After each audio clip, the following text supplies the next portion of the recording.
Today's WTF Wednesday. I have some new words over my shoulder. I don't want to bash my microphone. There they are. Have you got anything that's particularly been bugging you this week that you want to WTF about? No. Well, yes. It always starts with a sigh. It does. Upside down projects. Ooh. What's an upside down project? Technology-led rather than business need. Okay. You know how you get those projects where there's a flashy new piece of technology on the market and we've really got to find a way of being able to use that in our business because we fancy a play with it. I would articulate that as an upside down project. There's a problem with articulating the why with an upside down project because it's a solution looking for a problem. And if you haven't got that clear problem and this is the thing that is going to solve that problem, there's a real struggle for people on the ground to buy into the why. It's really difficult from a change management perspective for people to say, yes, I will go through all that pain of changing the way I do things because I can see the benefit in doing it. If you don't have that, then it's very hard for people to not go, so I get my job done already. Why do I need to do it differently? So I guess this comes under the category maybe of... What's this foolishness, I think? Okay, so what are the symptoms? So I obviously see it quite a lot with PPM things, with conversations and presentations and discussions being solution-led, so insert name of PPM tool of choice, and it all being focused on what the tool does and how you do things in the tool versus what does that actually solve for me? Why should I stop using my spreadsheet? Because actually my spreadsheet's a lot more flexible and I'm already used to my spreadsheet. And yes, it might take me a bit of a while to do things in my spreadsheet, but it gets it done. I'm used to that cadence of doing it in my spreadsheet. And this whole tooling thing, I mean, for a start, it looks different. You're asking me to press different buttons. The field names are called different things. I'm working in a web browser.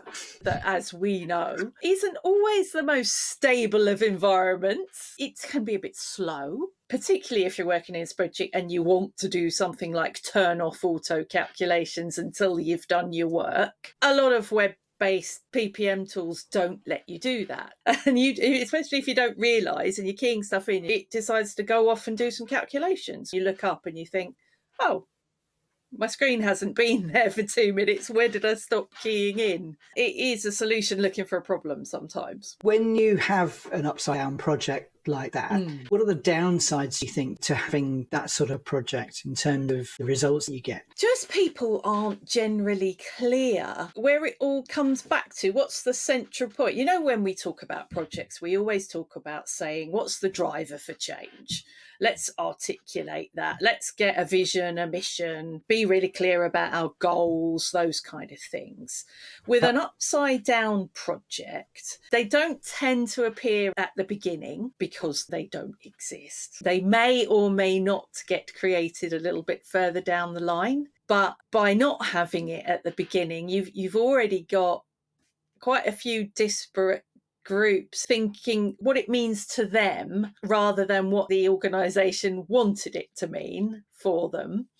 And then when you do finally publish the driver's vision, mission and goals, some people can say, oh, that's not what I thought we were doing. Either I've misunderstood it and maybe I'm not on board with that anymore because it's not what I thought it was, or even worse, well, I've gone off and done a load of work around what I thought it was, and now you're telling me it's not what I thought it was. So what am I going to do about that work that I've done? I've wasted my time, and I've also potentially made myself look a bit silly because I've communicated on the basis of it being something different. I guess it's more a case of a sponsor saying, I've got some money available. I want to spend it on this shiny toy. So I'm going to create a project to implement said shiny toy. I don't really have any business objectives. It's not really solving a problem, but I want to go ahead and do it anyway. Or my mate in a company up the road has done it and it looks really nice, so I'll shoehorn it into fulfilling a need here. Yeah. Or everybody's talking about it on LinkedIn and Yes. fear of missing out. I haven't got letters to that. FOMO, yes. What's this FOMO? You know, they are often born out of FOMO, aren't they?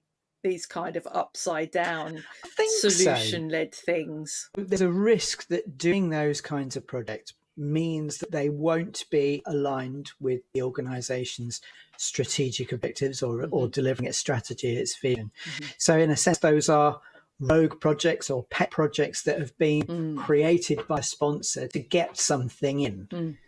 Whatever that something is, whether it's a way of working, they can say we're agile, or whether it's a tool, and they can say we're a so-and-so house, we run on this thing. Yeah. Wasn't a really good example of that the Spotify model? Everyone went through a period, didn't they, of saying we must implement the Spotify model. It's the best thing since sliced bread. Yes. But perhaps one of the key things that they missed in that was that it worked for Spotify, but it didn't necessarily mean it was going to work for your organisation. Yeah, absolutely. Yeah. There'll be a reason why Spotify chose that. Yes. That way of doing things. It may not suit you.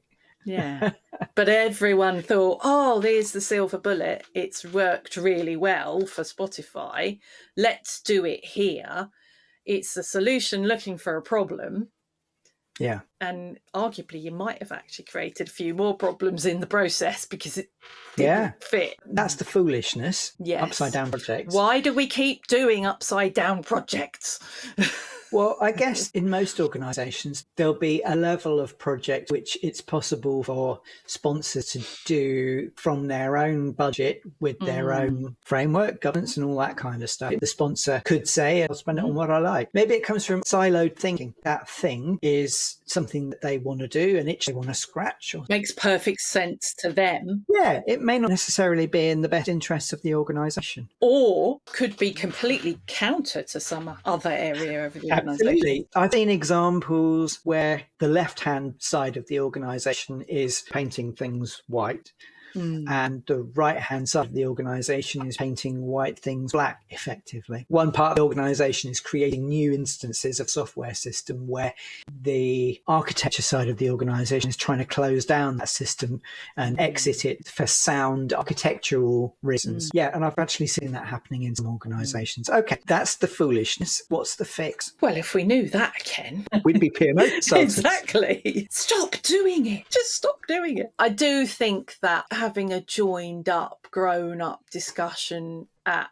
a high level does help. There is the fear, isn't there, rightly or wrongly, that as soon as you take an idea that isn't in the best interest of your team or your department to move things forward, you're going to get shut down by others who don't understand what that's going to bring for you, or don't understand that you don't have all the answers right now, but if you don't try something new, then nothing's going to change. So I'm not actually proposing that we shut it all down and we don't let people do that, because that's not the right thing to do either. Many of the best discoveries in life and business have been made by taking a chance.